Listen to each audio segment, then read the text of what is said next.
കിഫ്ബി ഗാഥയിൽ ഇന്ന് അതിഥിയായിരുന്നത് മന്ത്രി ശ്രീ റോഷി അഗസ്റ്റിൻ അവർകളാണ്. സ്വാഗതം. കിഫ്ബി ഉപയോഗിച്ച് എന്തൊക്കെ പദ്ധതികളാണ് താങ്കളുടെ വകുപ്പിൽ പ്രധാനമായും നടപ്പിലാക്കിയിട്ടുണ്ടാവുക? കേരളത്തിൽ പൊതുവെ വന്നിരിക്കുന്ന മാറ്റങ്ങളിൽ എത്രത്തോളം ശ്രദ്ധേയമായി കിഫ്ബിയുടെ പ്രവർത്തനം എന്നുള്ള വിലയിരുത്തൽ ആവശ്യമാണ്. അത് സർവ്വതലസ്പർശിയായ മാറ്റത്തിന് ഇട കൊടുത്തിട്ടുണ്ട്. നമ്മൾ സ്വാഭാവികമായി വികസന കാഴ്ചപ്പാടുകളിൽ പ്രധാനമായും കാണുന്നത് ഗതാഗത രംഗം, ആരോഗ്യ മേഖല, വിദ്യാഭ്യാസ രംഗം, കുടിവെള്ള വിതരണം, ഇത്തരത്തിലൊക്കെയുള്ള പല വിഷയങ്ങൾ ഇതിനകത്ത് കാണും. വ്യാവസായിക മേഖലയിലുണ്ടാകുന്ന മാറ്റങ്ങൾ, ഇക്കാര്യങ്ങളിലെല്ലാം വളരെ കൃത്യതയോട് കൂടിയിട്ടുള്ള ഇടപെടൽ നടത്താൻ കിഫ്ബിക്ക് കഴിഞ്ഞിട്ടുണ്ട്. മഴക്കാലം തുടങ്ങിയാൽ പിന്നെ അല്ലെങ്കിൽ ഈ വളരെ ചർച്ചയാകുന്നത് തീരദേശത്തെ പ്രശ്നങ്ങളാണ്. ചെല്ലാനം പോലെയുള്ള പ്രദേശങ്ങൾ, ആലപ്പാട് പോലെയുള്ള പ്രദേശങ്ങൾ, ഇവിടെയൊക്കെ തീരെ ശോഷണം, വലിയ ജനങ്ങൾ അനുഭവിക്കുന്ന ബുദ്ധിമുട്ടാണ്, അല്ലെങ്കിൽ വലിയ പ്രശ്നമാണ്. ഇതിനെങ്ങനെയാണ് താങ്കളുടെ വകുപ്പ് പരിഹരിക്കാൻ ശ്രമിക്കുന്നത്? ഞാൻ കിഫ്ബിയുടെ പ്രോജക്റ്റിനെക്കുറിച്ച് പറയുമ്പോൾ ആദ്യം പറയേണ്ടതാണ്, ചെല്ലാനം ഒരു മഴക്കാർ ശക്തമായാൽ ആൾക്കാർ വീട് വിട്ടു പോകേണ്ട സ്ഥലമാണ്. അത്രയും രൂക്ഷമായ കടലാക്രമണം ഉണ്ടാകുന്നൊരു പ്രദേശമായിരുന്നു ചെല്ലാനം. നമ്മളെല്ലാ കാലഘട്ടത്തിലും താൽക്കാലികമായ ചില നീക്കങ്ങളൊക്കെ നടത്തും. അതൊന്നും ചെല്ലാനത്തിൻ്റെ സുരക്ഷയ്ക്ക് മതിയായ കാരണമായി കണക്കാക്കാൻ പറ്റിയിട്ടില്ല. അപ്പോഴാണ് നമ്മൾ കിഫ്ബിയായിട്ട് ആലോചിച്ച് ടെട്രാപോഡ് ഉപയോഗിച്ചുള്ള തീര സംരക്ഷണം, കടൽഭിത്തി നിർമ്മാണം, ഇത് കേരളത്തിലെ ആദ്യത്തെ പ്രവൃത്തിയായിരുന്നു. നമ്മളതിനുവേണ്ടി NCCR റിപ്പോർട്ടൊക്കെ എടുത്ത് പദ്ധതി തയ്യാറാക്കി ഏതാണ്ട് 340 കോടി രൂപയാണ് ഇതിനുവേണ്ടി ഫസ്റ്റ് ഫേസിൽ ഇപ്പോൾ ചെലവഴിച്ചത്. ഇപ്പം നല്ല സുരക്ഷിതമായ തീരം, ആൾക്കാർ വളരെ സംതൃപ്തി. ഇത് കാണേണ്ടതായിട്ടുള്ളത് ഒരു ടൂറിസം പ്ലേസായി ചെല്ലാനം മാറി എന്നുള്ളതും കൂടിയാണ്. ഇതിൻ്റെ സെക്കൻഡ് ഫേസ് ഇനി താമസിയാതെ എടുക്കുന്നുണ്ട്. അത് ഹോട്ട്സ്പോട്ടുകൾ നിശ്ചയിച്ചിട്ടുണ്ട് കേരളത്തിൽ. അതിരൂക്ഷ കടലാക്രമണം വരുന്ന പ്രദേശങ്ങളെ തിരഞ്ഞെടുത്തിട്ടുണ്ട്. പാലക്കാട് ഉൾപ്പെടെ ഉള്ള പ്രദേശങ്ങളെല്ലാം അതിൻ്റെ ഭാഗമാക്കിയെടുത്ത് NCCR റിപ്പോർട്ട് നമുക്ക് കുറേ ലഭ്യമായിട്ടുണ്ട്. അതും കൂടെ നമ്മൾ ഇമ്മീഡിയറ്റ് ആയിട്ട് കിഫ്ബി ധനസഹായത്തോടു കൂടി തന്നെ 1500 കോടിയാണ് അതിനകത്ത് ആദ്യം നമുക്ക് നൽകാൻ കിഫ്ബി തയ്യാറായത്. ശേഷിച്ചു വരുന്ന തുക 5300 കോടി രൂപ മൊത്തം വേണ്ടി വരുമെന്നാണ് നമ്മൾ കണക്കാക്കിയിട്ടുള്ളത്. അത് ഇതര ഏജൻസികളിൽ നിന്ന് ലഭ്യമാക്കിക്കൊണ്ട് വിവിധ തലത്തിലുള്ള തീരദേശ സംരക്ഷണ പ്രവർത്തികൾ നടത്താനായിട്ടുള്ള നടപടികൾ ലോകബാങ്കിൻ്റെ സഹായത്തിലൂടെ നടത്താൻ വേണ്ടിയിട്ടുള്ള നടപടികൾ പൂർത്തീകരിച്ചുകൊണ്ടിരിക്കുക. റെഗുലേറ്റർ കം ബ്രിഡ്ജുകളുടെ നിർമ്മാണം, ഒരുപാട് നിർമ്മാണ പ്രവർത്തനങ്ങൾ കേരളത്തിൻ്റെ അങ്ങോളം ഇങ്ങോളം നടന്നിട്ടുണ്ട്. ഇത് ജലസേചനത്തിനും അല്ലെങ്കിൽ ഗതാഗതത്തിനും അല്ലെങ്കിൽ ഈ കൃഷിക്കൊക്കെ എത്രത്തോളം ഉപകാരപ്രദമായി മാറി? റെഗുലേറ്റർ കം ബ്രിഡ്ജ് കേരളത്തിലൊരു മാറ്റങ്ങൾക്ക് ഇടം കൊടുത്തു വന്നതാണ്. ഇപ്പം അഞ്ചരക്കണ്ടി പൂർത്തീകരിച്ചു, 2-3 പദ്ധതി പൂർത്തീകരിച്ചു, 12ഓളം പദ്ധതികൾ നടക്കുന്നുണ്ട്. കുറ്റിപ്പുറത്തുണ്ടായിരുന്നു. അതെ, ഏതാണ്ട് 600-700 കോടി രൂപയാണ് ഇതിനുവേണ്ടി മുതൽ മുടക്ക്. അപ്പം അത് പൂർത്തിയാകുന്നതോടുകൂടി മുമ്പേ പറഞ്ഞ പോലെ ജലസേചനത്തിൻ്റെയും കുടിവെള്ളത്തിൻ്റെയും മാത്രമല്ല ആ പ്രദേശം ഒരു ടൂറിസം സാധ്യതയുള്ള പ്രദേശമായി മാറുക. 17,250 ഹെക്ടർ ഭൂമി ഇറിഗേഷൻ സാധ്യതയുള്ളതാക്കി മാറ്റിയെടുക്കുക, കുടിവെള്ളത്തിൻ്റെ സോഴ്സ് മെച്ചപ്പെടുത്തുക. അപ്പോൾ അവിടെ കാർഷിക മേഖലയ്ക്ക് വലിയ സഹായകമായി. ഒപ്പം ഗതാഗതം, അനുബന്ധ പഞ്ചായത്തുകളെ തമ്മിൽ ബന്ധിപ്പിക്കുന്നതിനുള്ള ഉപാധികളാക്കി ഇത് മാറ്റുക. അപ്പം ഗതാഗത രംഗത്തുണ്ടാകുന്ന മാറ്റങ്ങൾ, കാർഷിക രംഗത്തുണ്ടാകുന്ന മുന്നേറ്റം, കുടിവെള്ളക്ഷാമം പരിഹരിക്കാനുള്ള പുതിയ സോഴ്സുകൾ, ഇതെല്ലാം കൂടി എടുത്ത് നോക്കുമ്പോൾ വലിയ തോതിലുള്ള മാറ്റങ്ങൾക്ക് ഇടം കൊടുക്കാൻ കഴിയുന്ന വലിയ സാമ്പത്തിക സഹായം കിഫ്ബിയിൽ നിന്ന് ലഭ്യമാക്കാൻ കഴിഞ്ഞിട്ടുണ്ട്. കുടിവെള്ളം എപ്പോഴും ഒരു ഹോട്ട് ടോപ്പിക്കാണല്ലോ. എപ്പോഴും അത് ആളുകൾ ദുരിതം അനുഭവിക്കും, അതിനുവേണ്ടി ഉള്ള സമരങ്ങളൊക്കെ കാലാകാലങ്ങളായി കണ്ടിട്ടുണ്ട്. കേരളത്തിലെ ജനങ്ങളിൽ എത്രത്തോളം ആളുകളിലേക്ക് ശുദ്ധമായ കുടിവെള്ളം എത്തിക്കാൻ സാധിച്ചിട്ടുണ്ട്? കേരളത്തിലെ ജനങ്ങൾ അങ്ങനെ കുടിവെള്ളത്തെ കാര്യമായി ഭയന്നിട്ടില്ല. നന്നായിട്ട് മഴ ലഭിക്കുന്നൊരു സംസ്ഥാനം, ധാരാളം നദികളും പുഴകളും തടാകങ്ങളും അരുവികളും നീർച്ചാലുകളും ഉള്ളൊരു കേരളം. നമ്മളെന്തിനാ വെള്ളത്തെക്കുറിച്ചൊരു ആശങ്കയെ നമുക്കില്ല. ഇന്ന് കാണേണ്ട വിഷയം ഭൂഗർഭജലം കുറയുക. നമ്മളിന്ന് ഈ പറയുന്നത് പോലെ ഓലി കുത്തിയ വെള്ളം കിട്ടാനില്ല, അങ്ങനെ കിട്ടാത്ത അവസ്ഥയായി ആയിപ്പോയി. അപ്പോൾ ഗ്രൗണ്ട് വാട്ടർ ലെവൽ താഴ്ന്നു പോകുന്നു. ഒരു 25 വർഷം മുമ്പ് പൂർത്തീകരിച്ച പദ്ധതികളിൽ പമ്പ് സെറ്റ് ഉണ്ടെങ്കിൽ ഫുട്ബോൾ വിരിക്കുന്നിടത്ത് ജലത്തിൻ്റെ അളവ് താഴ്ന്നിട്ട് വെള്ളം അവിടെ ഇല്ല, ഫുട്ബോൾ ഇവിടെ നിൽക്കുക. ഇവിടെ വെള്ളം ഉണ്ടായിരുന്ന സമയത്താണ് ഇത് വെച്ചത്, പക്ഷെ ഇപ്പം ഇവിടെയാണ് വെള്ളം നിൽക്കുന്നത്, ഇതുകൊണ്ട് എടുക്കാൻ പറ്റുന്നില്ല. അപ്പം അങ്ങനെ വെള്ളത്തിൻ്റെ തോത് കുറഞ്ഞു വരുന്നൊരു സ്ഥിതി കേരളത്തിൽ കാണുന്ന പൊതു സ്വഭാവമായി കാണാൻ കഴിയും. അങ്ങനെയാണ് ഇപ്പോൾ ഈ ജലജീവൻ പദ്ധതി വന്നപ്പം കേരളം അതിനെ സ്വാഗതം ചെയ്തുകൊണ്ടാണ്. 17 ലക്ഷം ഗ്രാമീണ കുടുംബങ്ങളിലാണ് ഈ പദ്ധതി ആരംഭിക്കുന്നതിന് മുമ്പ് ശുദ്ധജല ലഭ്യത ഉറപ്പുവരുത്താൻ കേരള വാട്ടർ അതോറിറ്റിക്ക് കഴിഞ്ഞിരുന്നത്. എന്ന് പറഞ്ഞാൽ 60 വർഷക്കാലം കൊണ്ടാണ് ഈ 17 ലക്ഷം നമ്മൾ പറയുന്നത്. അത് വാട്ടർ അതോറിറ്റിയുടെ കുഴപ്പമല്ല, നമുക്കന്ന് അതേ ആവശ്യമുണ്ടായിരുന്നുള്ളൂ. പക്ഷെ ഇപ്പം കാലാനുസൃത മാറ്റം, കാലാവസ്ഥ വ്യതിയാനം എല്ലാം നമ്മളെ പഠിപ്പിക്കുന്നു. വാട്ടർ അതോറിറ്റിയെ ആൾക്കാർ ആശ്രയിക്കേണ്ടി വരുന്നു. നമ്മൾ ഡാമുകളും പുഴകളും കേന്ദ്രീകരിച്ചുകൊണ്ടാണ്. അതുകൊണ്ടാണ് ഈ RCBകളൊക്കെ സഹായമായെന്ന് ഞാൻ പറയുന്നത്. ഈ RCBകളിൽ കണക്ട് ചെയ്യപ്പെടുന്ന വെള്ളത്തിൽ നമുക്ക് സോഴ്സ്ഫുള്ളായിട്ട് വെള്ളം കിട്ടാനായിട്ട് സാധിക്കും.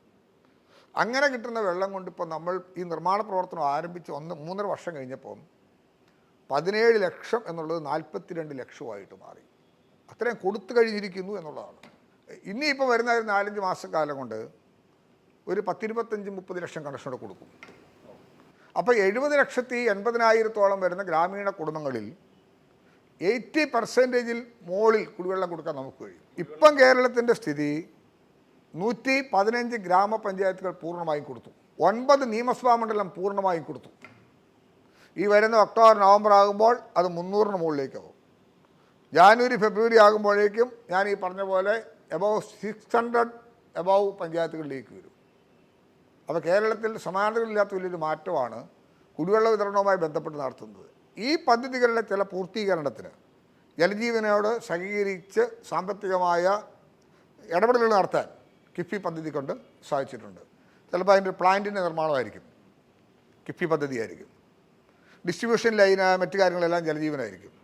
അപ്പം അങ്ങനെ ഇത് അങ്ങോട്ടും ഇങ്ങോട്ടും സഹകരിച്ച് പ്രവർത്തക രീതിയിലുള്ള പദ്ധതി നടപ്പിലാക്കുന്നതിനുള്ള സഹായം കിഫ്ബിയിൽ നമുക്ക് ലഭ്യമായിട്ടുണ്ട്. ഇത്രയും കണക്ഷനുകൾ കൊടുത്തു അല്ലെങ്കിൽ കൊടുത്തു കഴിഞ്ഞു, ഇനി കൊടുക്കാൻ ഉദ്ദേശിക്കുന്നു പറഞ്ഞു. അപ്പോൾ ഇത് വലിയൊരു നമ്പറാണ്. ഇത് ഇത്രയും ഗുണഭോക്താക്കളെ അല്ലെങ്കിൽ ഉപഭോക്താക്കളെ മാനേജ് ചെയ്യാനായിട്ടുള്ള സംവിധാനം നിലവിൽ തീർച്ചയായിട്ടും വാട്ടർ അതോറിറ്റിക്ക് ഉണ്ട്. പിന്നെ ഇതിൻ്റെ ഒരു സ്കീം, വാട്ടർ അതോറിറ്റി ഇതിൻ്റെ നിർമ്മാണം പ്രവർത്തനം കഴിഞ്ഞത് പഞ്ചായത്തിനെ ഏൽപ്പിക്കണമെന്നാണ്. ജലജീവൻ്റെ ഘടന അങ്ങനെയാണ്. പിന്നെ പഞ്ചായത്ത് വേണം ഇത് മോണിറ്റർ ചെയ്യാൻ. അപ്പോൾ നമ്മുടെ ഇവിടെ അങ്ങനെ വേണമെന്നുള്ളതിനെക്കുറിച്ച് നമുക്ക് ആലോചിക്കേണ്ടി വരും. ടെക്നിക്കലി ഇതൊക്കെ ചെയ്യാൻ കഴിയുന്ന സിസ്റ്റം ഉണ്ടോ ഇല്ലയോ എന്ന് നോക്കും. വാട്ടർ അതോറിറ്റി തന്നെ ചിലപ്പോൾ മെയിൻറ്റെയിൻ ചെയ്യേണ്ടതായിട്ട് വരും. അത് പിന്നീട് ഇതിന് ശേഷം നമ്മൾ കൈമാറിയതിന് ശേഷം ചിന്തിക്കേണ്ടതായിട്ടുണ്ട്. എന്താണെങ്കിലും അക്കാര്യത്തിലൊക്കെ വളരെ നല്ല ജാഗ്രത പുലർത്താൻ സാധിച്ചിട്ടുണ്ട്. പിന്നെ ആക്ഷേപങ്ങൾ കേൾക്കും. റോഡ് പൊളിഞ്ഞു കിടക്കുന്നു, പ്രധാനമായും കിട്ടുന്നൊരു ആക്ഷേപമാണല്ലോ. നമുക്കതിന് ചില സാങ്കേതിക തടസ്സങ്ങളുണ്ട്. ഒന്നൊരു കോൺട്രാക്ടർ വർക്ക് ഏറ്റെടുത്ത് കഴിഞ്ഞാൽ എഗ്രിമെൻറ്റ് പീരീഡ് വരെ പൂർണ്ണമായിട്ടും അദ്ദേഹത്തെ നമുക്ക് ഒരു പരിധിക്കുള്ളിൽ കംപ്ലീറ്റ് ചെയ്യാനായിട്ട് വരുന്നില്ല. എപ്പോഴും ഒരു ചർച്ചയാവുന്ന അല്ലെങ്കിൽ പഴികേൽക്കേണ്ടി വരുന്നത് ഈ ജലസേചന വകുപ്പിന് ഈ റോഡ് പൊളിയുന്നതുമായി ബന്ധപ്പെട്ടാണ്. പല സ്ഥലത്തും റോഡ് പൊളിഞ്ഞു കഴിഞ്ഞാൽ ആദ്യം അതിന് പഴികേൽക്കുന്ന വാർത്തകൾ വരുന്നതൊക്കെ താങ്കളുടെ വകുപ്പിന് ആണ്. അതിലെന്താണ് നിലപാട് പറയാനുള്ളത്? ഇതിനകത്ത് 2 കാര്യങ്ങളുണ്ട്.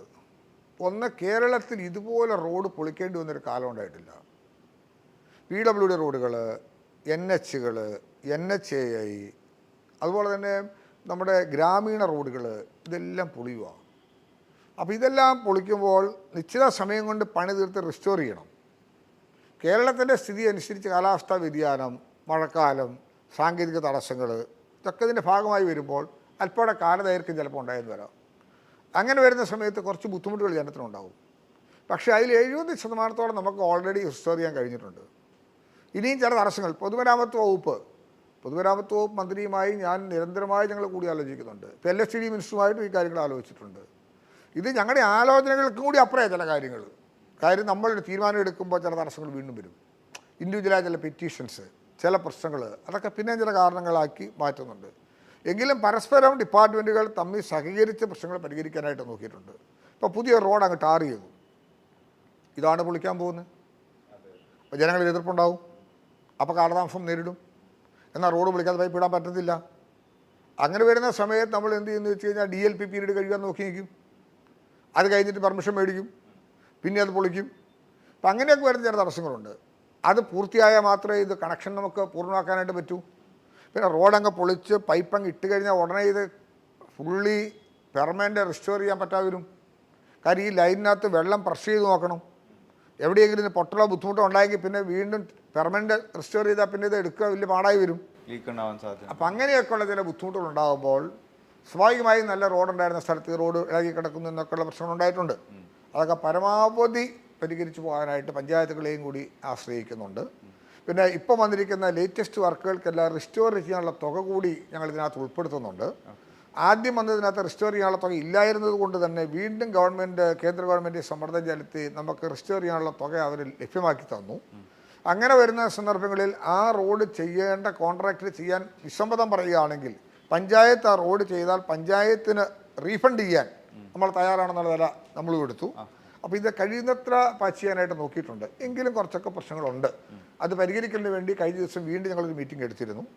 ഗവൺമെൻറ് സെക്രട്ടറിമാർ, PWD സെക്രട്ടറിയും ഇറിഗേഷൻ വകുപ്പിൻ്റെ സെക്രട്ടറിയും കൂടെ തമ്മിൽ ആലോചിച്ച് ചെയ്യത്തക്ക രീതിയിലുള്ള ഉന്നതതല ഉദ്യോഗസ്ഥരുടെ ഒരു മീറ്റിങ്ങും ഇത് മോണിറ്റർ ചെയ്യുന്നുണ്ട്. എൻ്റെ ഓഫീസിൽ നിന്ന് തന്നെ എൻ്റെ ഒരു അഡീഷണൽ പ്രൈവറ്റ് സെക്രട്ടറി ഇക്കാര്യങ്ങൾക്ക് വേണ്ടി തന്നെ പ്രത്യേകമായി ചുമതലപ്പെടുത്തി ഒരു ടീം തന്നെ കാസർഗോഡ് മുതൽ തിരുവനന്തപുരം വരെയുള്ള ഇവാലുവേഷൻ കൃത്യമായി നടത്തുന്നുണ്ട്. വരാൻ പോകുന്ന വർക്കുകളുടെ പ്രോഗ്രസ് കൃത്യമായി നിശ്ചയിക്കുന്നുണ്ട്. അപ്പം ഇങ്ങനെ കഴിയുന്ന തലങ്ങളിലെല്ലാം നോക്കുമ്പോഴും നമുക്കറിയാമല്ലോ, വ്യാപകമായി വരുന്ന ചില പ്രശ്നങ്ങളെ പെട്ടെന്ന് നമുക്ക് ചിലപ്പോൾ ഒരു അമിക്വൽ സിറ്റുവേഷൻ കൊണ്ടുപോകാൻ സാധിക്കാതെ വരുന്നതുകൊണ്ടാണ് ചില ആക്ഷേപങ്ങൾ കട കൊടുക്കുന്നത്. പക്ഷെ ഒരു കാര്യം വസ്തുതയാണ്, ഓപ്പറേഷൻ നടത്തുമ്പോൾ ഒരു ഇഞ്ചുറി ഉണ്ടാവുമെങ്കിലും സുഖപ്പെട്ട് കഴിയുമ്പോൾ അത് നല്ല രസകരമായൊരു അനുഭൂതിയായിരിക്കും. അപ്പോൾ ഇപ്പോൾ റോഡൊന്ന് പൊളിച്ചു എന്ന് ബുദ്ധിമുട്ടുണ്ടെങ്കിലും നല്ല വെള്ളം വീട്ടിലേക്ക് എത്തുമ്പോൾ ആ മുറിവെല്ലാം മാറുമെന്ന് നല്ല ശുഭപ്രതീക്ഷ എനിക്കുണ്ട്. എറണാകുളം ജില്ലയിൽ ഇഷ്ടംപോലെ ജലം ഉണ്ടെങ്കിലും അവിടെ എപ്പോഴും ചർച്ചയാകുന്നത് ഈ ചെല്ലാനം പോലെയുള്ള പ്രദേശങ്ങളിൽ കുടിവെള്ള പ്രശ്നമാണ്. അവിടുത്തെ ആളുകൾക്ക് നല്ല ജലം കിട്ടുന്നില്ല എന്നത് പ്രശ്നമുണ്ട്. കിഫ്ബി പദ്ധതി വഴി എന്താണ് അവിടെ നടത്താൻ? അവിടെ നമുക്ക് രണ്ടുപേരും കിഫ്ബി പദ്ധതി മുഖാന്തരമുള്ള പദ്ധതികളുണ്ട്. കൂടാതെ കോർപ്പറേഷൻ്റെ പദ്ധതികൾ നടപ്പിലാക്കുന്നുണ്ട്. കോൺസ്റ്റിറ്റ്യുവൻസി ബേസിൽ വിവിധങ്ങളായ സ്കീമുകളിലെ പദ്ധതികൾ നടപ്പിലാക്കിയിട്ടുണ്ട്. പക്ഷേ കൊച്ചി പൊതുവെ എടുക്കുമ്പോൾ നമുക്കവിടെ ജലക്ഷാമമുണ്ട്. എൻ്റെ പഠനത്തിൽ 60 mld വാട്ടർ ഇപ്പോൾ ഓൾറെഡി കുറവുണ്ട്. നമ്മൾ ആലുവ പ്ലാന്റും മരടും കൂടി ഉദ്ദേശിച്ചാണ് ഇപ്പോൾ അവിടുത്തെ ജലവിതരണം നടത്തുന്നത്. ഇതുകൊണ്ട് മാത്രമായി കൊച്ചിയെ നമുക്ക് മുന്നോട്ട് കൊണ്ടുപോകാൻ പറ്റത്തില്ല. അപ്പം അതിനൊരു 190 mld ആലുവ പ്ലാന്റ് നേരത്തെ പ്രപ്പോസൽ ഉള്ളതാണ്. അത് കൊണ്ടുവരിക എന്നുള്ളത് ഏറ്റവും പ്രധാനപ്പെട്ട ഒരു കാര്യമായിരുന്നു. ADBയുടെ ഒരു സ്കീം വന്നു. ആ സ്കീം നമ്മൾ എടുക്കുമ്പം ആദ്യം വന്ന സ്കീമിനകത്ത് പഴയ പൈപ്പുകൾ മാറ്റി സ്ഥാപിക്കുക എന്ന് പറഞ്ഞാൽ അതിൻ്റെ അർത്ഥം ജലനഷ്ടം പരിഹരിക്കുക. ചോർച്ചയിലൂടെ പോകുന്ന വെള്ളം പരിഹരിക്കുമ്പോൾ അതും സേവിങ്സ് ആണല്ലോ. ഇപ്പോൾ 100% വെള്ളം പൈപ്പിൽ കൂടെ പോകുന്നുണ്ട്, നമുക്ക് 60% ഉപയോഗിക്കുന്നുണ്ട്. 40% ചോർന്ന് പോവുകയാണെങ്കിൽ ആ ചോർപ്പ് തടയുമ്പോൾ 60% കൂടെ നമുക്ക് യൂസ് ചെയ്യുക. പക്ഷേ അത് വന്ന സമയത്ത് ഞങ്ങൾ കോർപ്പറേഷനുമായിട്ട് ചർച്ച നടത്തി, അവിടുത്തെ MLA-മാരുമായി ചർച്ച നടത്തി. അപ്പോൾ ഈ പദ്ധതി കണ്ട ഏറ്റവും പ്രധാനപ്പെട്ട ഒരു അഭാവം പുതിയതായിട്ടുള്ള വാട്ടർ സോഴ്സ് എടുക്കാൻ കഴിയുന്നില്ല ഇത്രയും രൂപ മുടക്കുമ്പോഴും. അപ്പോൾ അവരൊക്കെ ആവശ്യപ്പെട്ടു 190 mld പ്ലാന്റും കൂടി ഉണ്ടെങ്കിലാണ് നമുക്കിതുകൊണ്ട് ഗുണകരമായി പോകാൻ കഴിയുള്ളൂ. ഞങ്ങൾ അവരുമായി റീതിങ്ക് ചെയ്തു. അവസാനം ഞാൻ വ്യവസായ മന്ത്രിയും കൂടി ഒരു മീറ്റിംഗ് വിളിച്ചു. യൂണിയൻ നേതാക്കന്മാരുമായി ചർച്ച നടത്തി. ഞങ്ങളെല്ലാവരുമായി പറഞ്ഞ ആശയങ്ങളെല്ലാം ചെയ്തു. കൊച്ചിയെ സംരക്ഷിക്കലാണ് ഈ ഗവൺമെൻറ്റിൻ്റെ ആവശ്യം. അതിന് കക്ഷി രാഷ്ട്രീയമൊന്നും ഉണ്ടായില്ല, എല്ലാവരും സഹകരിച്ചു. അവിടെ ഇപ്പം നമുക്കറിയാം ഇത്രയും ഫ്ലാറ്റുകളുള്ളൊരു സ്ഥലം വേറെയില്ല. എന്നാൽ ഇത്രത്തോളം ആൾക്കാർ അനുദിനമായി വന്നു പോവുകയും സ്ഥിരതാമസമാക്കുകയും ചെയ്യുന്നൊരു സ്ഥലം വേറെയില്ല. അപ്പോൾ അതിനെല്ലാം പരിഹാരം കണ്ടെത്തണമെങ്കിൽ ഈ 190 mld പ്ലാന്റ് ഉണ്ടാകണം. അതും കൂടെ ഉൾപ്പെടുത്തിക്കൊണ്ടുള്ള ഒരു കരാറാണ് ADB അംഗീകരിക്കാൻ നമുക്ക് സാധിച്ചത്. അത് ഓൾ പാർട്ടി ഡിസ്കഷൻ എന്നതുപോലെ തന്നെ എല്ലാ പാർട്ടിക്കാരും എല്ലാ മുന്നണിക്കാരും എല്ലാ MLA-മാരും കോർപ്പറേഷൻ ചെയർമാനും എല്ലാം ഞങ്ങൾ ഒരുമിച്ചിരുന്ന് ആലോചിച്ചത് കൊച്ചിയിലൊരു പദ്ധതി വേണം. അപ്പോൾ അത് പൂർത്തീകരിക്കുന്നവർ കൂടി നമുക്ക് ഈ വിഷയം പരിഹരിക്കാനായിട്ട് സാധിക്കും. അത് എപ്പോഴത്തേക്കാണ് വിഭാവനം ചെയ്യുന്നത്? അപ്പോൾ നമ്മൾ അതിൻ്റെ സ്റ്റാർട്ടിങ്ങിലേക്ക് പോകുന്നുള്ളൂ. സ്വാഭാവികമായിട്ട് നമുക്ക് ഇതിന് അനുബന്ധമായി തന്നെ വന്ന് ഭവിക്കേണ്ടതാണ്. ഏതാണേലും ശരി, നമുക്കൊരു പ്രതീക്ഷ നൽകുന്ന കാര്യമാണ്. അത് ഇമ്മീഡിയറ്റ് ആയിട്ട് ആ പ്ലാന്റ് തന്നെ തീർന്നാൽ നിലവിലുള്ള ഡിസ്ട്രിബ്യൂഷൻ ലൈനിൽ കൂടെ തന്നെ നമുക്ക് ഈ വെള്ളം വിടാനായിട്ട് കഴിയാനായിട്ട് കിട്ടും. പുതിയ ലൈൻ അതിനകത്ത് ഉണ്ടാകേണ്ടതായിട്ടില്ല. വെള്ളത്തിൻ്റെ ഷോർട്ടേജ് ആണല്ലോ പ്രധാനമായിട്ടും വരുന്നത്. അത് നമുക്ക് പരിഹരിക്കപ്പെട്ട് കഴിഞ്ഞാൽ 24 hours നമുക്ക് വെള്ളം കൊടുക്കാൻ കഴിയുന്നൊരു സ്ഥിതി കൊച്ചിയിലുണ്ടായാൽ കൊച്ചിയിലെ ജീവിത നിലവാരത്തിൻ്റെയും സാധാരണക്കാരുടെ ബുദ്ധിമുട്ടും പരിഹരിക്കാനായിട്ട് കഴിയുന്ന ഒരു ശുഭപ്രതീക്ഷ ഇക്കാര്യത്തിലുണ്ട്. അതും കൂടെ പരിഹരിക്കാൻ കഴിയും എന്ന പ്രതീക്ഷയാണ് എനിക്കുള്ളത്. ജനങ്ങളുടെ കുടിവെള്ള ആവശ്യത്തോടൊപ്പം തന്നെ വ്യവസായങ്ങൾ കേരളത്തിൽ വരുമ്പോഴത്തേക്കും വലിയ തോതിലുള്ള ജലലഭ്യതയും കൂടെ അവിടെ ആവശ്യമായി വരുന്നുണ്ട്. ഇതിനെങ്ങനെയാണ് പരിഹരിക്കാൻ സാധിക്കുക? അത് നമുക്ക് അതിൻ്റെ ഒരു കണക്കുണ്ട്. നമുക്ക് ഏത് തടത്തിൽ നിന്നാണോ വെള്ളം എടുക്കുന്നത്, ഇപ്പം പെരിയാറിൽ നിന്നാണ് വെള്ളം എടുക്കുന്നതെങ്കിൽ പെരിയാറിലേക്ക് വരുന്ന വെള്ളത്തിന് എത്രത്തോളം വാട്ടറാണ് പെരിയാറിൽ ഉൾക്കൊള്ളാൻ കഴിയുന്നത്, ആ വെള്ളം എത്രത്തോളം ഇറിഗേഷനും കുടിവെള്ളത്തിനും വേണ്ടി മാറ്റിവെക്കണം, അത് സീസണലി അതിൻ്റെ കണക്കുണ്ട്. കുടിവെള്ളത്തിനും ഇറിഗേഷനും വേണ്ടി മാറ്റിവെക്കപ്പെട്ടതിന് ശേഷമുള്ള ജലമാണ് നമ്മൾ വ്യവസായ ആവശ്യത്തിന് വേണ്ടി കൊടുക്കാൻ കഴിയുക. അപ്പം അങ്ങനെ ഒരു കണക്ക് നമുക്ക് ലഭ്യമാണ്. അങ്ങനെ എടുത്ത് നോക്കിയാൽ ഇപ്പം നമുക്ക് വ്യവസായ ആവശ്യത്തിന് വെള്ളം കൊടുക്കാൻ തടസ്സമൊന്നുമില്ല. കേരളത്തിൽ. അത് ആ തലത്തിലാണ് വ്യവസായ വകുപ്പ് ആവിഷ്കരിച്ചിരിക്കുന്ന പദ്ധതികൾക്ക് ഇറിഗേഷൻ കൊടുക്കുന്നതിന് വേണ്ടി തീരുമാനങ്ങൾ എടുത്തിട്ടുള്ളത്. ഇറിഗേഷൻ അവരുടെ വകുപ്പിന് വേണ്ടി ഇത്തരം കാര്യങ്ങൾ വരുമ്പോൾ അവർ ആവശ്യപ്പെടുന്ന വെള്ളം കൊടുക്കുന്നു. അവരാണ് പിന്നെ അതിനെക്കുറിച്ച് ആലോചിക്കേണ്ടത്, അതെങ്ങനെ വേണം, എന്താ ചെയ്യേണ്ടത് എന്നുള്ളതിനെക്കുറിച്ച് ആലോചനകൾ വ്യവസായ വകുപ്പായിരിക്കും ചെയ്യുന്നത്. നമുക്ക് വാട്ടർ ഷോർട്ടേജ് ഉണ്ടെങ്കിലും വ്യവസായം വളരേണ്ടതായിട്ടുണ്ട്. എന്നാൽ പ്രയോറിറ്റി ശുദ്ധജലത്തിനും ശുദ്ധജല വിതരണത്തിനും ഇറിഗേഷൻ ആയിരിക്കണം. ഇത് കണ്ടുകൊണ്ട് തന്നെ നമുക്കിതിനെ എങ്ങനെ കൈകാര്യം ചെയ്യാൻ പറ്റും എന്നുള്ള ശാസ്ത്രീയമായൊരു പഠനത്തിനും കൂടി അടിസ്ഥാനത്തിലാണ് ഇറിഗേഷന് NOC കൊടുക്കുന്നത്. ജനങ്ങൾക്ക് ഈ ശുദ്ധജലം കൊടുക്കുന്നതോടൊപ്പം തന്നെ അതിൻ്റെ ഒരു ഗുണനിലവാരം പരിശോധിക്കുക അല്ലെങ്കിൽ അത് ഉറപ്പുവരുത്തുകയും കൂടെ സർക്കാർ ചെയ്യേണ്ട ഒരു കാര്യമല്ലോ. അതിനകത്ത് എന്താണ് ഇപ്പം ചെയ്യുന്നത്? അതിനകത്ത് കാണേണ്ടത്, ഇപ്പം നമ്മൾ കൊടുക്കുന്ന ട്രീറ്റ്മെൻറ്റ് പ്ലാന്റിൽ നിന്ന് നമ്മൾ ശുദ്ധജല സംഭരണികൾ ജലസംഭരണികളിൽ വരുന്ന വെള്ളത്തിനൊന്നും ഈ പ്രശ്നമില്ല. കാര്യം ട്രീറ്റ് ചെയ്ത വെള്ളമാണ് നമ്മൾ കൊടുക്കുന്നത്. പക്ഷേ ഇപ്പോൾ കേരളത്തിൽ പൊതുവെ ഉപയോഗിക്കുന്ന വെള്ളത്തെക്കുറിച്ച് നമുക്ക് പരിശോധന നടത്തണം. അതിന് NABH അക്രഡിറ്റേഷനായിട്ട് ലാബുകൾ ഓൾറെഡി 14 ജില്ലാ ലാബുകളും അതിൻ്റെ പരിധിപ്പെടുന്നതാണ്. അത് കൂടാതെ തന്നെ 80-ലധികം ലാബുകൾ വിവിധ മേഖലകളിലായി സജ്ജമാക്കിയിട്ടുണ്ട്. ഭൂജല വകുപ്പും ഇതിൻ്റെ ഭാഗമായി വേറെ ലാബുകൾ നടപ്പിലാക്കിയിട്ടുണ്ട്. അപ്പോൾ ലാബുകളിൽ നല്ല പരിശോധന നടത്താനായിട്ട് സൗകര്യങ്ങൾ ഏർപ്പെടുത്തിയിട്ടുണ്ട്. അപ്പോൾ പരിശോധിക്കേണ്ടതിൻ്റെ ആവശ്യകത ഉയർന്നു വന്ന പശ്ചാത്തലത്തിൽ, കിട്ടുന്ന റിസൾട്ടിൻ്റെ പശ്ചാത്തലത്തിലാണ് നമ്മൾ പറഞ്ഞത്. എല്ലാ കാര്യങ്ങളിലും നല്ല നിലയിൽ പരിശോധന നടത്തി ശുദ്ധജലമാണ് പോകണമെന്ന് ഉറപ്പുവരുത്തുക എന്നുള്ളത് വാട്ടർ അതോറിറ്റിയുടെ പ്രധാനപ്പെട്ട ഒരു കാര്യം തന്നെയാണ്. അത് പരമാവധി ആ കാര്യം ശ്രദ്ധിച്ചു പോകുന്നതിനുള്ള കാര്യങ്ങളാണ് ഇപ്പോൾ തുടർന്ന് വരുന്നത്. ഇടുക്കി മണ്ഡലത്തിൽ, താങ്കളുടെ മണ്ഡലത്തിൽ എന്തൊക്കെ വികസന പ്രവർത്തനങ്ങളാണ് മന്ത്രി എന്ന നിലയിൽ നടത്താൻ സാധിച്ചത്, താങ്കളുടെ വകുപ്പിലൂടെ സാധിച്ചത്, അല്ലെങ്കിൽ എന്താണ് ഏറ്റവും ഹൈലൈറ്റ് ചെയ്ത് പറയാൻ? ഇടുക്കി ഇന്നിപ്പം എത്രയോ വലിയ മാറ്റങ്ങൾക്ക് ഇടം കൊടുത്തു. ഹൈ റേഞ്ച് എന്ന് പറയുമ്പോൾ ഒരു കാഴ്ചപ്പാടുണ്ടായിരുന്നു. ഇന്ന് അവിടെ വരുമ്പോൾ കാണുന്നത് നല്ല സുഗമമായ റോഡുകൾ, BMBC നിലവാരമുള്ള റോഡുകൾ തലങ്ങും വിലങ്ങും കാണാൻ കഴിയും. ഒരു ദൂരമേ അല്ലാതെ ഇടുക്കിയിലേക്കുള്ള യാത്ര. ഇപ്പം തിരുവനന്തപുരത്ത് നിന്ന് ഇവിടുന്ന് വണ്ടി എടുത്താൽ 4 മണിക്കൂർ 4.25 മണിക്കൂറാകുമ്പം ഇടുക്കിയിലെത്തി നിൽക്കുക. പണ്ട് ഇടുക്കിയിൽ നിന്ന് കോട്ടയത്തേക്ക് വരാൻ 2.5 മണിക്കൂർ 3 മണിക്കൂർ വേണമായിരുന്നു. കാലഘട്ടത്തിൻ്റെ ഒരു മാറ്റം. പിന്നെ ആരോഗ്യരംഗത്ത് മെഡിക്കൽ കോളേജ് വരെ, പ്രൈമറി ഹെൽത്ത് സെൻ്ററും താലൂക്ക് ആശുപത്രികളും മെഡിക്കൽ കോളേജും ജില്ലാ ആശുപത്രിയും എല്ലാം എത്രയോ നവീകരിക്കപ്പെട്ടു. ഇപ്പോൾ 2 വർഷമായി കുട്ടികൾ പഠനം തുടരുന്നു. BSc നഴ്സിംഗ് ആരംഭിച്ചിരിക്കുന്നു. മനോഹരമായ എഞ്ചിനീയറിംഗ് കോളേജ്, +2 വിദ്യാഭ്യാസത്തിന് നിരവധിയായ സ്ഥാപനങ്ങൾ. അങ്ങനെ വിദ്യാഭ്യാസ ആരോഗ്യ രംഗത്തെല്ലാം ഉണ്ടായ മാറ്റങ്ങൾ, വോളിബോൾ അക്കാഡമി പോലുള്ള കായിക രംഗത്തിന് പ്രചോദനമേകുന്ന ഒട്ടേറെ കർമ്മ പദ്ധതികൾ, ടൂറിസം സാധ്യത പ്രയോജനപ്പെടുത്താൻ കഴിയുന്ന നിലയിൽ ഇടുക്കി ജില്ല പൊതുവേയും എൻ്റെ കോൺസ്റ്റിറ്റ്യുവൻസിയിൽ സമീപകാലത്ത് കൊണ്ടുവന്നിട്ടുള്ള പുതിയ പദ്ധതികൾ എല്ലാം തുടക്കം കുറിക്കാൻ പോവുക.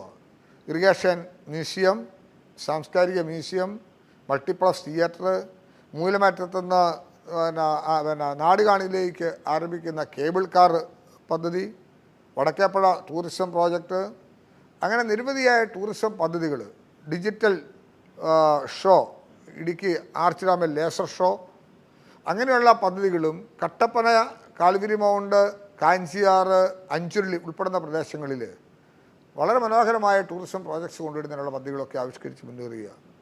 അപ്പോൾ നല്ല വലിയ റോഡുകളായി, ഒട്ടേറെ പദ്ധതികളായി, കാർഷിക മേഖലയിൽ വലിയ മാറ്റങ്ങളായി. ഏലം കർഷകർക്കാണെങ്കിൽ പോലും വേനൽ ചൂട് കാലത്ത് നഷ്ടപ്പെട്ടു പോയ ഏലത്തിന് പോലും നമുക്ക് നഷ്ടപരിഹാരം കൊടുക്കാനായിട്ട് പറ്റി.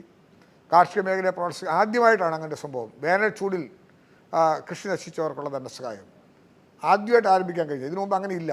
നമ്മൾ കാലവർഷക്കെടുതി നഷ്ടം വരുന്നതിന് മാത്രമേ ധനസഹായം കൊടുത്തൊരു ഇതുണ്ടായിരുന്നുള്ളൂ. പുതിയതായി നമുക്ക് ആ കർഷകരെ കൊണ്ട് സംരക്ഷിക്കാൻ പറ്റുന്നൊരു സ്ഥിതി രൂപപ്പെടുത്താനായിട്ട് കഴിഞ്ഞു.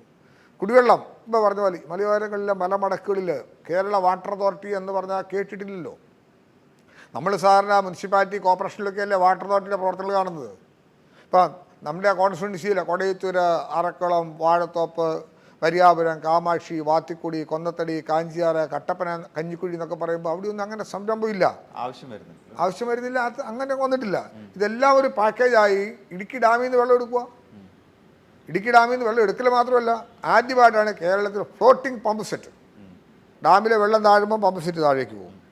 ഞാൻ ആദ്യം പറഞ്ഞ പോലെ ഈ പുട്ടുവാൽവിൽ ഇവിടെ നിൽക്കുക, വെള്ളം താഴേക്ക് പോകുമ്പോൾ പുട്ടുവാൽവ് കിട്ടിയല്ലോ. അപ്പോൾ പമ്പ് സെറ്റ് വെള്ളം കുറഞ്ഞിട്ട് താഴേക്ക് പോകും, വെള്ളം ഉയർന്നാൽ പമ്പ് സെറ്റ് ഉയർന്നു വരും. അവസാനത്തുള്ളി രക്തം വരെ എന്ന് പറഞ്ഞ പോലെ ഡാമിൽ ജലലഭ്യത ഉറപ്പാണെങ്കിൽ കുടിവെള്ളത്തിനെ സംബന്ധിച്ച് ആശങ്കപ്പെടേണ്ട എന്ന നില വരുത്താൻ കഴിയത്തക്ക വിധത്തിലുള്ള സസ്റ്റൈനബിൾ ആയിട്ടുള്ള പ്രോജക്ട്സാണ്. അത് കൊന്നത്തരി പഞ്ചായത്തിലാണെങ്കിൽ അഞ്ചുരുളി അല്ല പിന്നെ അവിടുന്ന് വെള്ളമെടുക്കും. ആ ഡാമിൽ പൊന്മുടി ഡാമിൽ നിന്ന് വെള്ളമെടുക്കും. അഞ്ചുരുളി ഡാമിൽ നേരത്താണ് മുനിസിപ്പാലിറ്റി കാഞ്ചിറപ്പുഴ പഞ്ചായത്തിലേക്ക് പോണത്. അങ്ങനെ ജില്ലയുടെ വിവിധ ഭാഗങ്ങളിലായി ഡാമുകളിൽ നിന്നും വെള്ളമെടുക്കാൻ കഴിയത്തക്ക പെർമിഷൻ മേടിച്ച് പണി പൂർത്തീകരിക്കുമ്പോൾ ഏതാണ്ട് ഒരു 8-9 മാസത്തെ കാലം കൊണ്ട് അത് സജ്ജമാക്കാൻ കഴിയും. അതോടുകൂടി നല്ല ശുദ്ധജലം എല്ലാ വീട്ടിലും ഹൈ റേഞ്ചിൻ്റെ മലമുടക്കിൽ എത്തുന്നു എന്നുള്ളതാണ് പ്രധാനപ്പെട്ട മറ്റൊരു വിഷയം. അതുപോലെ തന്നെയാണ് ഞങ്ങളുടെ ഭൂപ്രശ്നങ്ങളുടെ പരിഹാരം കണ്ടെത്തിയിട്ടുള്ളത്. 1964 ചട്ടപ്രകാരം ഭൂപരിഷ്കരണ ഭൂ നിയമത്തിൽ വന്നിരിക്കുന്ന ഭേദഗതി, അതിന് ചട്ടങ്ങൾ രൂപീകരിക്കുക ഈ മാസം പുറത്തിറങ്ങുവാണ്. എത്രയോ കാലങ്ങളായി അവിടുത്തെ ആൾക്കാരുടെ തീരാത്ത ദുഃഖമാണ്. കോടതിയും സുപ്രീം കോടതിയും വരെ എത്തിയപ്പോഴും ഇനിയൊരാവശ്യം നിയമനിർമ്മാണത്തിലൂടെ മാത്രമേ ഉള്ളൂ എന്ന് കണ്ടപ്പോൾ നിയമനിർമ്മാണം നടത്താൻ സാധിച്ചൊരു സർക്കാരായിട്ട് മാറി. എനിക്ക് വലിയ സന്തോഷമുണ്ടായ കാര്യത്തിൽ അതാണ് ഏറ്റവും ജെനുവിനായിട്ടുള്ള വലിയൊരു മനസ്സിനെ സന്തോഷിപ്പിക്കുന്നൊരു കാര്യം. സ്വന്തമായി താമസിക്കുന്ന വീടും കൃഷിയിടവും അനുബന്ധമായി വന്നിരിക്കുന്ന കെട്ടിടങ്ങളുമെല്ലാം ചട്ടപ്രകാരം നിലനിൽക്കുന്നതല്ല എന്ന് കണ്ടെത്തിയ അവസ്ഥയിൽ അത് റെഗുലറൈസ് ചെയ്യാൻ കഴിയത്തക്ക വിധത്തിൽ നിയമഭേദഗതി കൊണ്ടുവന്ന് ചട്ടങ്ങൾ രൂപീകരിച്ച് അത് അംഗീകരിക്കുന്നു എന്ന് പറയുമ്പം ആ കർഷകർ എത്ര സാറ്റിസ്ഫൈഡാണ്. അത് നമുക്ക് പൂർത്തിയാക്കാനായിട്ട് കഴിയുന്നൊരു സ്ഥിതിവിശേഷം ആ നിലയിലുണ്ടാകുന്നു. നമ്മുടെ ഇടുക്കി ഹെഡ്ക്വാർട്ടേഴ്സിൽ പുതിയ മിനി സിവിൽ സ്റ്റേഷൻ ഉൾപ്പെടെ KSRTCയുടെ പുതിയ ഓപ്പറേഷൻ സെൻറ്റർ ഹെഡ്ക്വാർട്ടേഴ്സിൽ നിന്നില്ലായിരുന്നു. കട്ടപ്പനയുണ്ട്, മൂലമായിട്ടത്തുണ്ട്. ഇടുക്കിയിൽ നിന്ന് പുതിയ ഓപ്പറേഷൻ ആരംഭിക്കാനായിട്ട് സാധിക്കുന്ന സ്ഥിതി ഉണ്ടാകുന്നു. ആശുപത്രി വരുന്ന ആൾക്കാർക്ക് കൂട്ടിരിപ്പിന് വേണ്ടിയിട്ട് ആശ്രയ ഭവനം 5.5 കോടി രൂപയുടെ മുതൽ മുടക്കി മെഡിക്കൽ കോളേജ് വരുന്ന രോഗികൾക്ക് കൂട്ടിരിപ്പുകാർക്ക് വേണ്ടിയുള്ള സൗകര്യങ്ങൾ ചെയ്യാനായിട്ടുള്ള പുതിയ പദ്ധതി കർമ്മരംഗത്ത് കൊണ്ടുവരാനായിട്ട് സാധിക്കുന്നു. മെഡിക്കൽ കോളേജിന് അകത്തോടെയുള്ള ഇന്റേണൽ റോഡ് സിസ്റ്റം മാത്രം രൂപപ്പെടുത്തുന്നതിന് 18 കോടി രൂപയുടെ പദ്ധതി ഓൾറെഡി നടന്നുകൊണ്ടിരിക്കുന്നു. അങ്ങനെ ഓരോന്നും വിവിധങ്ങളായ ധാരാളം പദ്ധതികൾ പൂർത്തീകരിച്ച് കൊണ്ടുവരാൻ കഴിഞ്ഞൊരു ഘട്ടമാണ്. അപ്പോൾ ഇതൊരു വലിയ നേട്ടമാണ്. ഇക്കാര്യങ്ങളിൽ പ്രധാനപ്പെട്ട 2 റോഡുകൾ ചേലച്ചോട് വണ്ണപ്പുറം റോഡും അടിമാലി നത്തുകല്ല് റോഡും. ഈ 2 റോഡും കൂടെ BMBC ആയാൽ എൻ്റെ കോൺസ്റ്റിറ്റ്യുവൻസിയിലെ BMBC നിലവാരമുള്ള മെയിൻ റോഡുകളെല്ലാം തീരുക. ഈ 2 റോഡുകൾക്ക് വേണ്ടി ഏതാണ്ട് 112 കോടി രൂപ കിഫ്ബി ഇപ്പോൾ നമുക്ക് അനുവദിച്ചു തന്നു. ഏതാണ്ട് ഓഗസ്റ്റ് സെപ്റ്റംബറോടെയാണ് നിർമ്മാണ പ്രവർത്തനം ആരംഭിക്കാൻ പറ്റും. ഹൈറേഞ്ചിലേക്ക് ആനശല്യം ഇല്ലാതെ പോകാൻ പറ്റുന്ന ചേലച്ചൂർ വണ്ണപ്പുറം റോഡ് മനോഹരമായി BMBC നിലവാരത്തിലേക്ക് വരുന്നത് എത്രയോ സ്വാഗതാർഹകരമായ കാര്യമാണ്. മനുഷ്യമൃഗ സംഘർഷത്തെക്കുറിച്ച് ഏറ്റവും കൂടുതൽ അറിയാവുന്ന മന്ത്രി താങ്കൾ തന്നെയായിരിക്കും. കാരണം കാലങ്ങളായി നിൽക്കുന്നൊരു പ്രശ്നമാണ്. ഇതിനെങ്ങനെയാണ് ഒരു ശാശ്വതമായൊരു പരിഹാരം ഉണ്ടാക്കാൻ സാധിക്കുക? നമ്മളിപ്പോൾ ഗവൺമെൻറ് തന്നെ ഈ സമീപകാലത്ത് ക്യാബിനറ്റ് തീരുമാനമെടുത്തല്ലോ. നമ്മളെ ഈ കൃഷി നശിപ്പിക്കുന്ന പന്നിയെ വെടിവെക്കാനായിട്ട് തീരുമാനമെടുത്തു. പഞ്ചായത്ത് പ്രസിഡന്റുമാർക്ക് സെക്രട്ടറിമാർക്കൊക്കെ അതിനുള്ള അധികാരം കൊടുത്തുകൊണ്ട് ഉള്ള നിലപാടാണല്ലോ സർക്കാർ സ്വീകരിച്ചത്. അപ്പോൾ അത്തരം കാര്യങ്ങൾ കൂടാതെ മനുഷ്യർക്ക് ബുദ്ധിമുട്ടുണ്ടാക്കുന്ന മൃഗങ്ങളെ നിയന്ത്രിക്കാൻ ഉതകുന്ന വിധത്തിലുള്ള സാധ്യതകൾ വേണം. അതിന് കേന്ദ്രത്തിൻ്റെ അനുമതി ആവശ്യമുണ്ട് എന്നല്ല നമ്മുടെ മന്ത്രിസഭ തീരുമാനിച്ച് സെൻട്രലിലേക്ക് അയക്കുക. ഇത് കേന്ദ്ര ഗവൺമെൻറ്റിൽ ഉണ്ടാകേണ്ട ചില തീരുമാനങ്ങളാണ്. ഈ ആക്ട് നമുക്കങ്ങനെ നേരിട്ട് കയറി ഇടപെടാൻ പറ്റുന്ന ഒന്നല്ല. പക്ഷേ ഈ വന്യമൃഗങ്ങളെ നിയന്ത്രിക്കാൻ കഴിയുന്ന തലത്തിലുള്ള ക്രമീകരണങ്ങൾ രൂപപ്പെടുത്തുക അത് ആവശ്യമാണ്. മറ്റ് പല രാജ്യങ്ങളിലും അതുണ്ട്. അത് നമ്മുടെ ഗവൺമെൻറ്റും കൂടെ കേന്ദ്ര ഗവൺമെൻറ് അത് അനുമതി തരേണ്ടതാണ്. ആ നിയന്ത്രണത്തിനാവശ്യമായിട്ടുള്ള നായാട്ട് അല്ലെങ്കിൽ എന്താണോ അതിൻ്റെ ക്രമീകരണം വേണമെന്നുള്ളതാണ് ഗവൺമെൻറ് ആഗ്രഹിക്കുന്നതും മുഖ്യമന്ത്രി തന്നെ ആ കാര്യം വ്യക്തമാക്കിയിട്ടുണ്ട്. അതാണ് ജനപക്ഷത്തു നിന്നുകൊണ്ട് ഈ ഗവൺമെൻറ് ചിന്തിക്കുന്നത്. ഒപ്പം നമ്മൾ ഈ പല വിധത്തിൽ കിടങ്ങുകൾ തീർത്തുകൊണ്ടും അതുപോലെ തന്നെ വൈദ്യുതി ലൈൻ സ്ഥാപിച്ചുകൊണ്ടും സോളാർ ഫെൻസിങ് ഉപയോഗിച്ചുകൊണ്ടും ഒക്കെ നമ്മളതിനെ ക്രമീകരിക്കുന്നതിനുള്ള നടപടികൾ തുടർന്ന് വരുന്നുണ്ട്. അത് ചില കോൺസ്റ്റിറ്റ്യുവൻസിയിലൊക്കെ തന്നെ പൂർത്തിയായിട്ടുണ്ട്. അത് കുറേ കൂടി ശക്തമാക്കാൻ, വനം വകുപ്പിൻ്റെ പ്രവർത്തനങ്ങൾ കുറേ കൂടി ശാക്തീകരിക്കാൻ കഴിയുന്ന എല്ലാ കാര്യങ്ങളിലും ഇടപെട്ടുകൊണ്ട് തന്നെ പോകുന്നു. ഇടുക്കിയിലും എൻ്റെ കോൺസ്റ്റിറ്റ്യുവൻസി വരുന്ന ഭാഗത്തും ആവശ്യമുള്ള സ്ഥലങ്ങളിൽ അത്തരം പ്രവർത്തികൾക്ക് MLA ഫണ്ട് വിനിയോഗിക്കുന്നതിനും ഞാൻ പെർമിഷൻ കൊടുക്കുന്നുണ്ട്. ഇടുക്കി പാക്കേജിലും ഉൾപ്പെടുത്തിക്കൊണ്ട് അത്തരം മേഖലയെ സംരക്ഷിക്കാനുള്ള പുതിയ പദ്ധതി കൊണ്ടുവരുന്നതിന് വേണ്ടിയിട്ടുള്ള നടപടികൾ സ്വീകരിച്ചു വരുന്നുണ്ട്. അപ്പോൾ അത് ഒരാവശ്യമായ ഘടകമാണ്. അത് കേരളത്തിൽ പൊതുവേ ചർച്ച ചെയ്യപ്പെടുന്നു എന്നുള്ളത് തന്നെ ഈ വിഷയം പരിഹരിക്കലിന് വേണ്ടിയുള്ള ഗവൺമെൻറ് ഇടപെടലും ശക്തമായി നടത്തുന്നു എന്നുള്ളതാണ് കാണേണ്ടതായിട്ടുള്ളത്. വാട്ടർ ബില്ലിനെ പറ്റി ജനങ്ങൾക്കിടയിൽ ഭയങ്കരമായ ഒരു ആശങ്ക നിലനിൽക്കുന്നുണ്ട്. ചില സ്ഥലങ്ങളിൽ വളരെ ഉയർന്ന നിലയിലുള്ള ബില്ല് റിപ്പോർട്ട് ചെയ്യപ്പെടുന്നു, അല്ലെങ്കിൽ അത്തരം പ്രശ്നങ്ങൾ വരുന്നുണ്ട്. അതിനെങ്ങനെയായിരിക്കും ഒരു പരിഹരിക്കുക? ഈ വാട്ടർ ബില്ലിൻ്റെ കാര്യത്തിൽ കാണുന്നൊരു പ്രശ്നം, ഈ ബില്ല് ചെയ്യപ്പെടുന്നത് ഉപയോഗിക്കുന്ന വെള്ളത്തിൻ്റെ അളവിനനുസരിച്ചാണ്. പക്ഷെ ചില ഗുണഭോക്താക്കളെ സംബന്ധിച്ചിടത്തോളം വെള്ളം ഉപയോഗിച്ചിട്ടുമില്ല ബില്ല് വരുന്നുമുണ്ട്. അതാണല്ലോ ഈ ബുദ്ധിമുട്ട് രൂപപ്പെടുത്തുന്നത്. അപ്പോൾ അത് എവിടെയാണ് തകരാറെന്ന് കണ്ടെത്തുക എന്നുള്ളതാണ് ഏറ്റവും പ്രധാനപ്പെട്ടത്. അപ്പോൾ നമ്മൾ പമ്പിംഗ് ലൈനിൽ നിന്ന് വീട്ടിലേക്കുള്ള ഹൗസ് കണക്ഷനിൽ നിന്ന് ഈ വെള്ളം ചോർന്നു പോയിട്ടുണ്ടെങ്കിൽ അത് ഈ ബില്ല് വരുമ്പം കൃത്യത കൂടി വെള്ളം ഉപയോഗിച്ചിട്ടില്ലെങ്കിലും ഈ കൺസ്യൂമറിന് ആ തുക കൊടുക്കേണ്ടി വരും. അപ്പോൾ ഇവിടെ ചോർച്ച ഉണ്ടോ ഇല്ലയോ എന്ന് കൃത്യമായിട്ട് അറിയണം. അതിനിപ്പോൾ ഞങ്ങൾ തന്നെ ഒരു മെസ്സേജ് കൊടുത്തു. എല്ലാ കൺസ്യൂമേഴ്സും ആഴ്ചയിൽ ഒന്നെങ്കിലും ഇത് വെരിഫൈ ചെയ്യണം. നമ്മളിലേക്കുള്ള ലൈൻ എവിടെയെങ്കിലും ചോർച്ച പറ്റിയിട്ടുണ്ടോ, വെള്ളം എവിടെയെങ്കിലും നഷ്ടപ്പെട്ടു പോകുന്നുണ്ടോ, ഉണ്ടെങ്കിൽ അപ്പം തന്നെ ഡിപ്പാർട്ട്മെൻറ്റിനെ അറിയിക്കണം.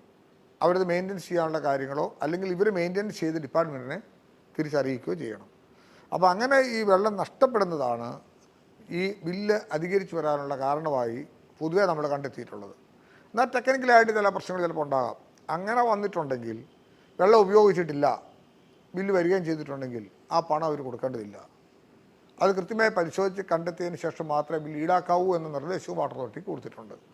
അപ്പോൾ അങ്ങനെ വീഴ്ച ഉണ്ടെങ്കിലും പരിഹരിക്കും. ഇങ്ങനെ വെള്ളം നഷ്ടപ്പെട്ടു പോകുന്നതിൻ്റെ ഭാഗമായിട്ടുണ്ടെങ്കിൽ അത് കൺസ്യൂമേഴ്സും കൂടെ ഒന്ന് സഹകരിച്ചാൽ ഈ അപാകത നമുക്ക് പൂർണ്ണമായിട്ടും പരിഹരിക്കാനായിട്ട് സാധിക്കും. വളരെ നന്ദി. Thank you so much.